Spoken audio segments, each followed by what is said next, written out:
Hello guys, welcome back to our channel. இன்றைக்கி நம்ம என்ன பார்க்க போகிறோம்னா சிவகாசி ஸ்டைல் மட்டன் வறுவல் எப்படி செய்யலான்னு பார்க்க போகிறோம். வாங்க என்னென்ன இன்க்ரீடியன்ஸ் தேவைன்னு பார்க்கலாம். Let's start cooking. இப்போ இன்றைக்கி நம்ம சிவகாசியில் ஃபேமஸான மட்டன் சுக்கா எப்படி செய்கிறதுன்னு வீடியோ பார்ப்போம். வாங்க. நாங்கள் 1/2 கிலோ எடுத்து நல்லா சுத்தம் பண்ணி வாஷ் பண்ணி வச்சுருக்கேன். அதுக்கு சின்ன வெங்காயம் போட்டால் தான் டேஸ்ட்டாக இருக்கும். நான்வெஜ்ஜுக்கு சின்ன வெங்காயம் ஒரு 200 கிராம் எட்டி வச்சுருக்கேன். காரத்துக்கு ஏற்ப வத்தல் போட்டுக்கலாம். நாங்கள் ஒரு 7 வத்தல் கிள்ளி வச்சுருக்கேன். சரியா?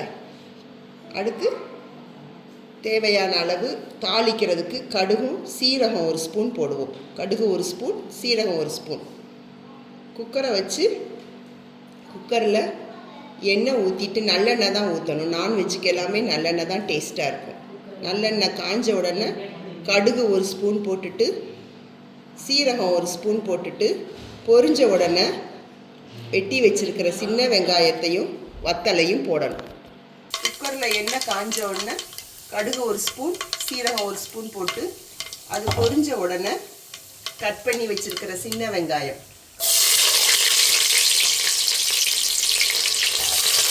நம்ம கட் பண்ணி வச்சுருக்கிற பிச்சு வச்சுருக்கிற வத்தல், சம்பா வத்தல் நல்லாயிருக்கும், காரமாக இருக்கும். அதை போட்டு வதக்கணும். வெங்காயம் நல்லா கண்ணாடி பதம் வந்த உடனே நான் நல்லா வாஷ் பண்ணி வச்சு கட் பண்ணி வச்சுருக்கிற மட்டனை உள்ளே சேர்த்துறணும். மட்டனை உள்ளே சேர்த்துட்டு தான் தண்ணியிலே கொஞ்சம் நேரம் மட்டனை வேக விடணும். மட்டன் தண்ணி விடும். அந்த தண்ணியிலேயே வேக விடத்துல தான் நல்ல டேஸ்ட்டாக இருக்கும். நல்லா ஒரு கிண்டி விட்டுக்கோங்க. அது தண்ணி விடும். ஸோ நம்ம அதிலே நல்லா கொஞ்சம் நேரம் வதங்கட்டும். உப்பு தேவையான அளவு உப்பு போட்டுக்கிறோம். அடுத்து மஞ்சள் பொடி சேர்க்கணும். மஞ்சள் பொடி சேர்த்தாச்சு, உப்பு சேர்த்தாச்சு. அது தான் தண்ணியிலே கொஞ்சம் நேரம் வதங்க விடணும்.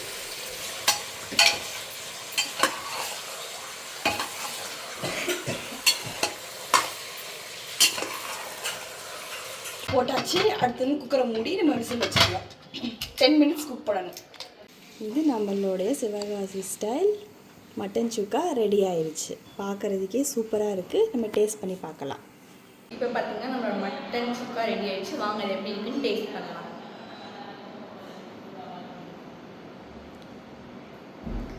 It's really very yummy. இதை நம்ம ரைஸ்க்கும் யூஸ் பண்ணிக்கலாம், வெரைட்டி ரைஸ்க்கு சைட் டிஷ்ஷாகவும் யூஸ் பண்ணிக்கலாம். இதை நீங்கள் ட்ரை பண்ணிவிட்டு கமெண்ட்டில் எப்படி இருக்குன்னு சொல்லுங்கள். இந்த வீடியோ உங்களுக்கு பிடிச்சிருந்துச்சுன்னா மறக்காமல் லைக் பண்ணுங்கள், ஷேர் பண்ணுங்கள், கமெண்ட் பண்ணுங்கள். மறக்காமல் எங்கள் சேனலை சப்ஸ்கிரைப் பண்ணிடுங்க. Bye by.